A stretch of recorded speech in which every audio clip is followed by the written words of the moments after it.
alarm in China last February when a report found that Chinese third graders were falling behind US high schoolers in math and science. Fortunately, this was merely a satirical report by The Onion, so while there was no need for the US to be concerned, Chinese parents had less reason to beat their children over this terrible performance. But in the United States, while our students aren't morons, they aren't mathematicians either. In a June 2013 report in the Journal of Economic Literature, Harvard professor Richard Murnane reveals that in 1970, the US high school graduation rate was 70%. But 40 years later, this had only climbed to 77% in 2010. The debate over how to improve is divisive, but one potential solution receives broad swaths of support: smaller class sizes.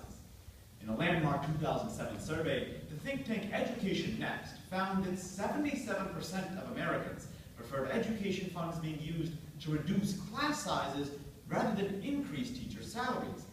But is a small class really the quick fix that people believe it is? Our public education is failing our students and eroding our country's global competitiveness. We must evaluate why smaller classes are billed as a way to revolutionize the system. Today, we'll examine the causes of the small class size movement, analyze its effects, and then propose some solutions.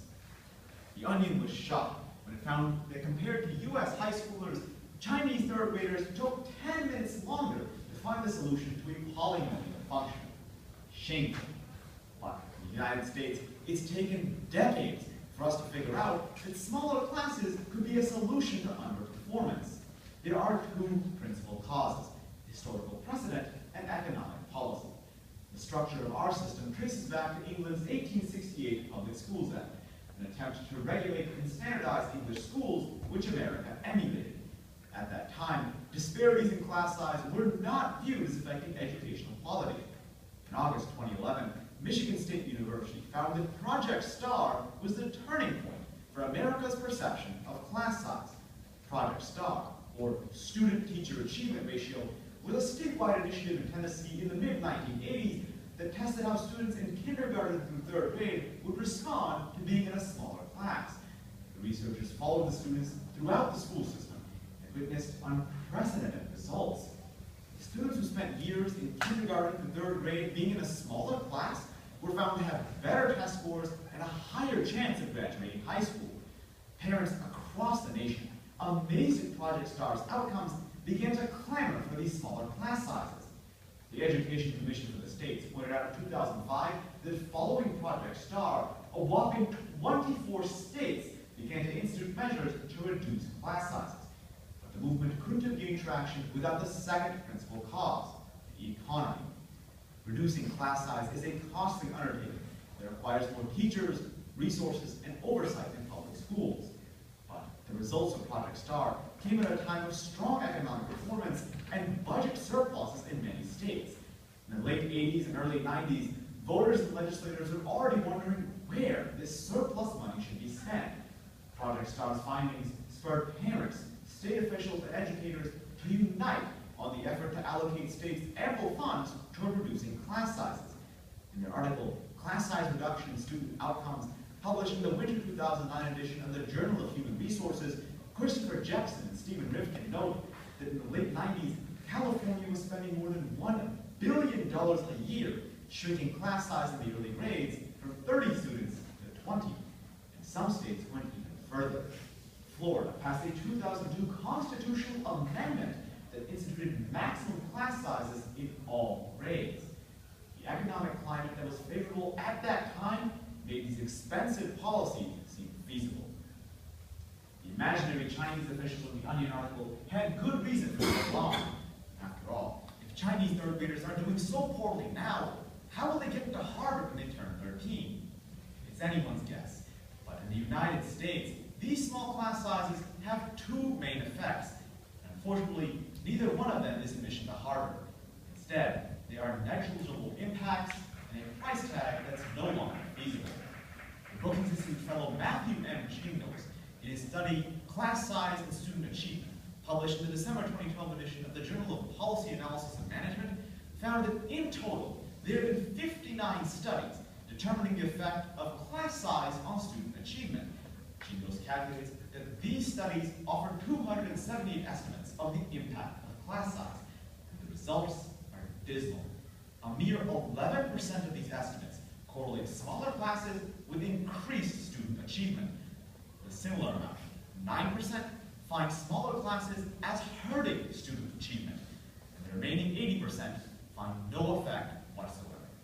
If you were a parent, would you want your child participating in an experiment that has an 80% chance of having no effect, an 11% chance of having a positive effect, but a 9% chance of hurting your child's future? Schools have spent billions of dollars and dozens of years investing in a policy that has not had its intended consequences. And moreover, our children are not doing well because of it, because unfortunately, the economic reality is no longer the same it once was. In essence, more money, more problems. Because these small classes cost more money than ever, yet voters still want them in their local schools. In the 2010 elections, Florida voters couldn't muster enough support to overturn the state's constitutional class size caps. Subsequently, in December 2012, the Florida Department of Education estimated that these class size caps in the past school year alone cost the state $22 billion, detracting funds from school lunch programs, foster homes, and other essential measures necessary to bolster educational achievement. And what's more, our children are actually being harmed because in their previously cited article, Jepson and Rivkin find that these policies create numerous new teaching positions which are usually filled by novice or not yet fully qualified teachers. The research has discovered that having a new teacher as opposed to a teacher with 2+ years of experience shrinks student achievement to the point that the benefits of the smaller class are no longer clear. As a result, we can see that this unaffordable investment in smaller class size is being used to push well-intentioned but ill-equipped teachers into our classroom. Chinese third graders may be ill-equipped through Asia. U.S. high school students are now ill-equipped to find Asia on a map.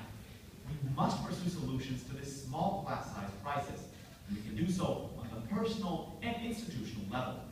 First, on the personal level, we must debunk the myth that smaller class sizes are the answer.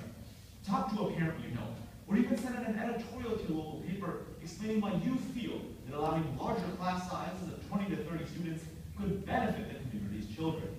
Keep in mind that high-performing Asian countries like Japan and South Korea have average class sizes of 33 and higher. Your thoughts, even if not well received, will stimulate vital discussion.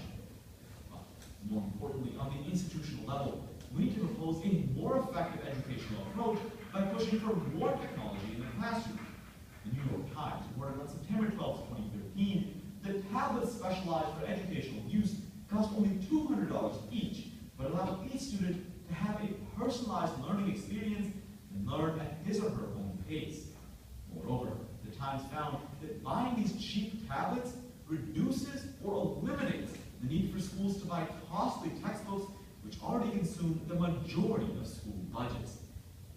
When students are submitting assignments online, completing review activities, and even reviewing lesson material online, it allows them to have a customized educational experience.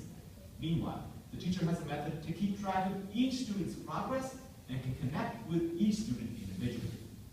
Making this dynamic classroom a reality is easier than it seems. Go to your local school district website and find out what it takes to speak at your next governing board meeting. As long as you schedule your appearance in advance and inform the board on what you're speaking on, most school boards will accommodate and give you the floor for several minutes. In that situation, your words on the benefits of a larger class with integrated technology will be extremely powerful. The board and audience members are looking for ways to increase student achievement, and you're providing a definitive way to do just that. So today, we looked at the detriments of the small class size movement, take a look at its causes and effects, and then propose some solutions. So while allowing a larger class size may not be the most glamorous solution, it will keep our high schoolers ahead of Chinese